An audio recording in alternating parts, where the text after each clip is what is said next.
A haunting discovery in New Britain. There was human remains right across the street from where me and my kids live. Shocking details uncovered. It's heartbreaking. It's a little girl. An 11-year-old girl gone.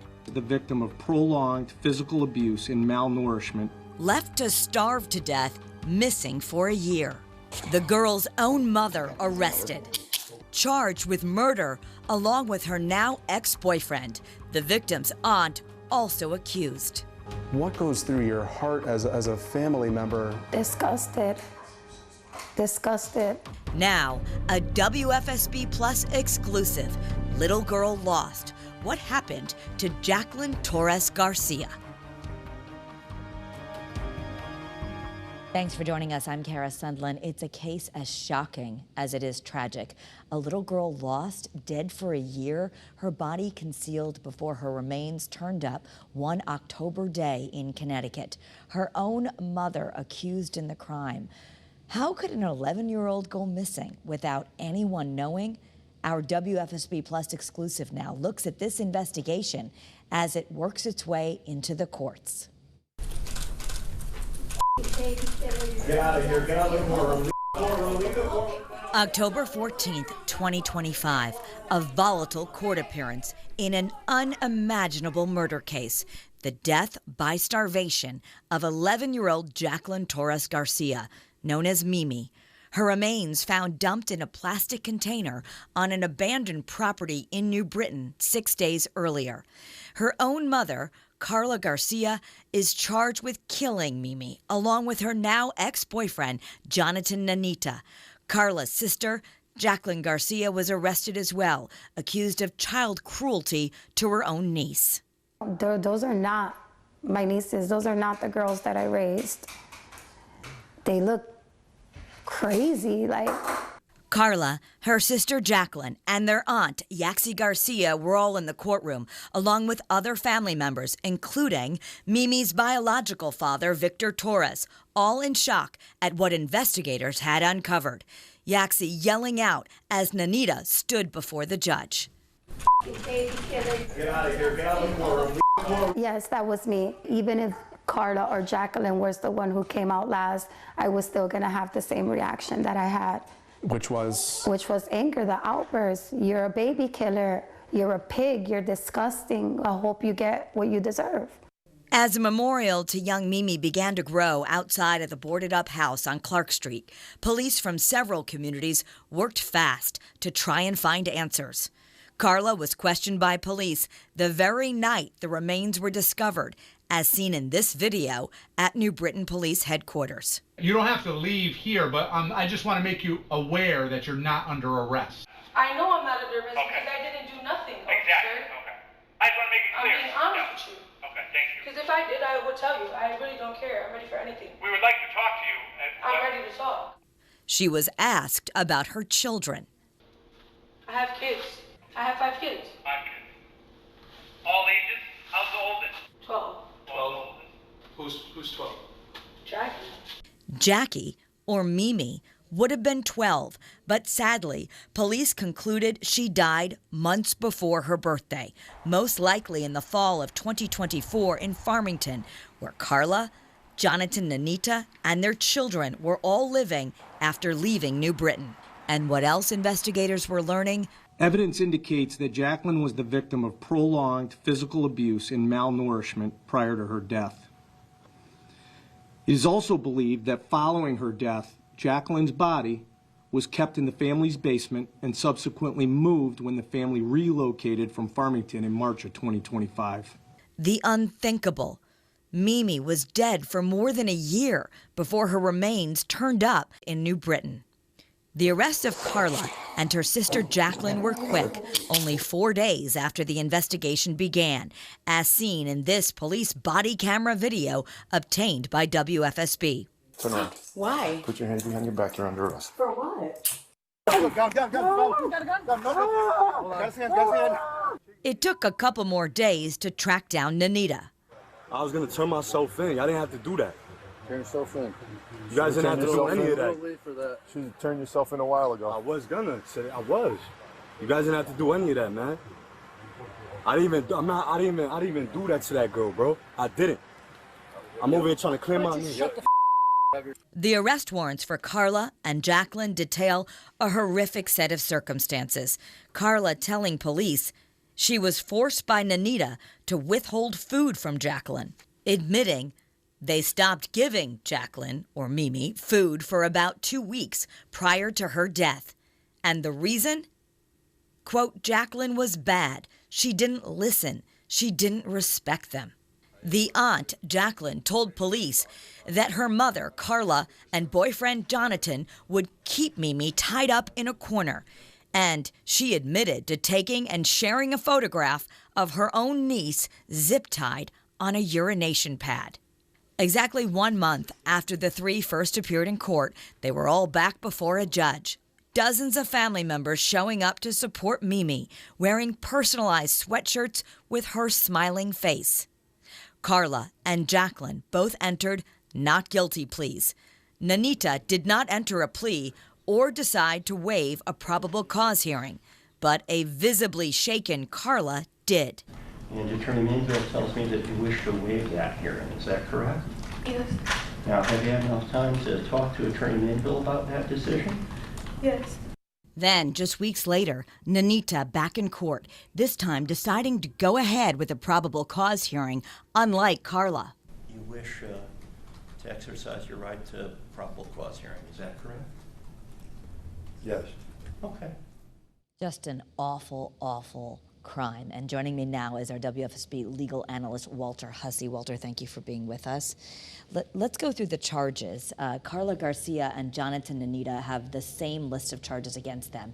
Some of them, murder with special circumstances, unlawful restraint, risk of injury and cruelty to a child, improper disposal of a body, and tampering with evidence. That's all of them for Carla Garcia and Jonathan Nanita. Now, lesser charges for Carla's sister, Jacqueline Garcia, unlawful restraint, plus risk of injury and cruelty to a child. So as you see the evidence against these three people, what's next legally? I mean, it's unbelievable that it could happen, and I'm not sure how that plays in at a legal strategy, but where do they go from here as far as it seems like they have a huge amount of evidence, both video, pictures, all of this? Yeah, it's a tough case to defend, no doubt about it, but I think the aunt's in a much different circumstance than the biological mother and her boyfriend, because the aunt is the most serious charge that she's facing is the risk of injury to a minor, and I believe that's only a 10-year, the max on that is only 10 years. So I think the state may want to go to her and try to see if she can cooperate to work out a deal to more or less fill in the blanks, because they don't have the total picture. I mean, they kind of know what happened, they're just not exactly sure how it happened, and she could probably fill in all those blanks against the mother and the boyfriend. How much will the body camera video play in? I mean, it's chilling to think that police were at that house questioning her and had been there multiple times before, and Mimi's body was in the basement. Yeah, I mean, that's very chilling. I guess there's a couple ways to look at it. I think if I was going to defend either one of those two, that you'd probably want to try to do your best to keep that out, okay? Whether or not there was an active investigation going on, whether or not they read her rights, whether or not she consented to speak to them is not abundantly clear to me based on these videos. So, I mean, legally, constitutionally, whoever represents those two individuals may be able to attack the admission of at least that much coming into evidence, but still you're not going to get beyond the fact that this young girl died in a horrific way. Yeah, and you know, we've got, from the prosecutor side, as they tell a story, they can tell a very compelling story, but it all began with a bystander who just noticed something strange going on and called police. And I know officials have said if that bystander hadn't called and said something's going on, someone's dropping something, they might never, I guess, have known. And no one even knew that this girl was missing. I know, it's incredible in this day and age. You would think that someone would step forward. If if not the immediate family, then cousins, friends, someone, neighbors. It's almost impossible for me to believe this happened. So there's all this family, and some family saying, like the aunt that we interviewed, so upset. The biological father, you saw that she was terrified. and went inside. Carla went inside the police department because she was afraid for her own safety. And as they have all these family members that are showing up at court, do you expect then that they're going to have to put all of these family members on the stand, or how is this going to be prosecuted? Well, I don't know what they'd have to offer one way or another. So essentially you're going to have to establish the cause of death, right? So you have a medical examiner that could say that this child was neglected, abused, and I think ultimately died of starvation. Starvation, literally. Okay, wasn't fed. So that's pretty damning. You could start with that, and then obviously whoever was responsible for caring for the child, which would have been the mother and would have been the boyfriend, that's where I think the aunt would probably come in and can probably fill in the blanks as to what exactly happened. For instance, you talk about how she was zip-tied to a chair, a urination pad. She took a picture of it and shared it. I know that's. Is that by itself illegal that you're sharing that picture? Well, that could be a risk of injury to a minor right there in and of itself. It's anything that you do that's impairs the morals of a child or the well-being. So I can't even believe someone would do that and be complicit and have knowledge about what's going on. When you look at the pictures of this young girl, she's a very cute young lady. She looked perfect health, the photographs we see, and then a year later she's dead. Right. It's hard to believe. And that they're parents of other children as well. There's other children that are now going to be, need to be cared for. The big question, which I know you're not going to be able to answer, but as we go ahead, when no one knew, generally the school would do a mandatory report or say something like that. Somebody would find out, a teacher or somebody. But in her case, she was being homeschooled.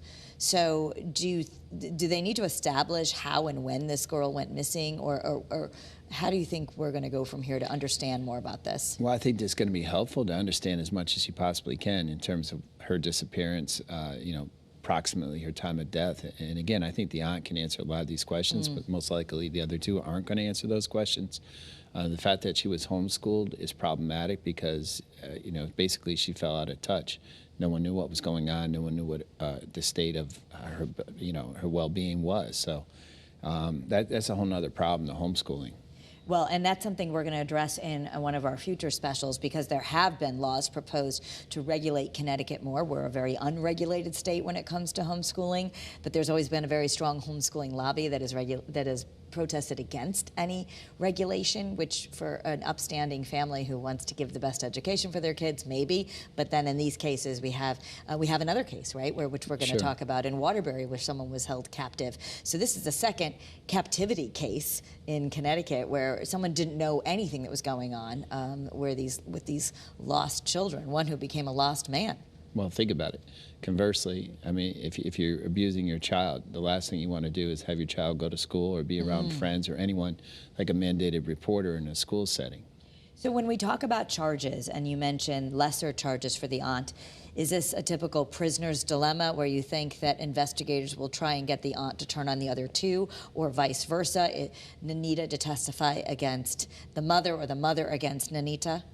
I think it's all open game, but really how that would work out is the state, the prosecutors have to decide what's the best possible course of action. And I think, clearly it'd be helpful if they could have one of the three testify as to what really happened. If I'm a million miles away on this, 30,000 feet in the air looking down at it, if I was a prosecutor, I would go with the aunt because, she's only really facing 10 years. You could make a deal with her, even if you gave her 10 years. The other two, I don't see any way out. It's going to be very, very difficult for them to proceed. I think the result that they're going to receive is going to be a very big number.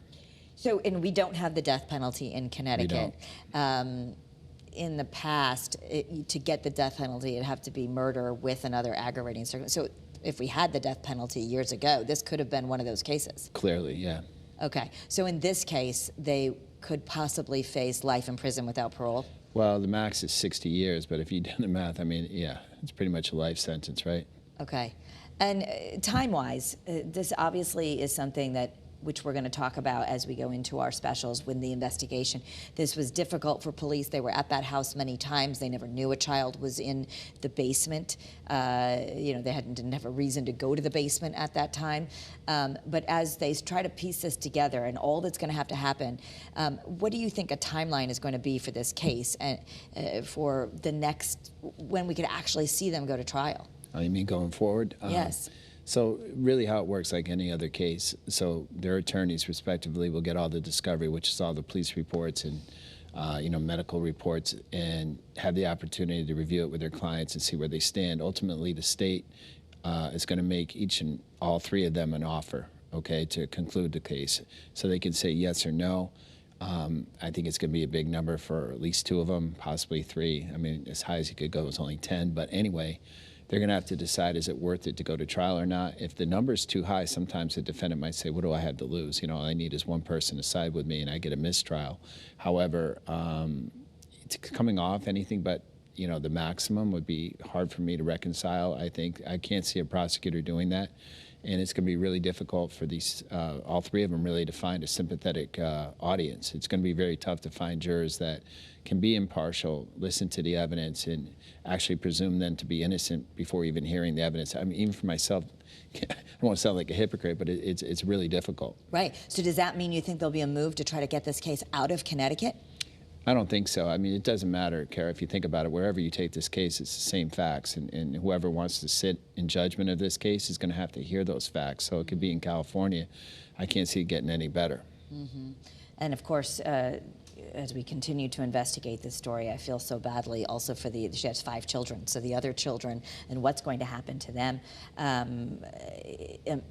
I mean, they were renters, they were moving. I guess you're going to need to talk to the landlord, or how nobody knew that a body of a young girl was decaying in a basement for so long. Yeah, it's incredible. I mean, I didn't even think about it, but the siblings, right? No one said anything. It's really hard to believe that that can happen. You would think that someone would have come forward. So something else that happened is there were different opinions from legal counsel of what they should do with the first hearings of these probable cause.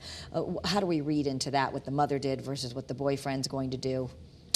All right, as far as the probable cause hearing, it's really not that complicated. The state would put on a few witnesses to establish the cause of death, probably have the ME, have a couple other witnesses to establish that the child was missing, and then how they found the child. That would be sufficient for probable cause in this case. Will we as the public get to learn more about how they discovered this case and what happened to Jacqueline?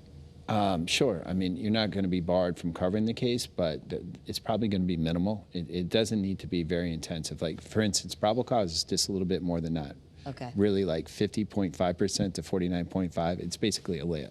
Do you expect them to stay behind bars? Oh, yeah, definitely. They're not going anywhere. I mean, no one's going to modify this bond, nor should they, given these facts. Okay.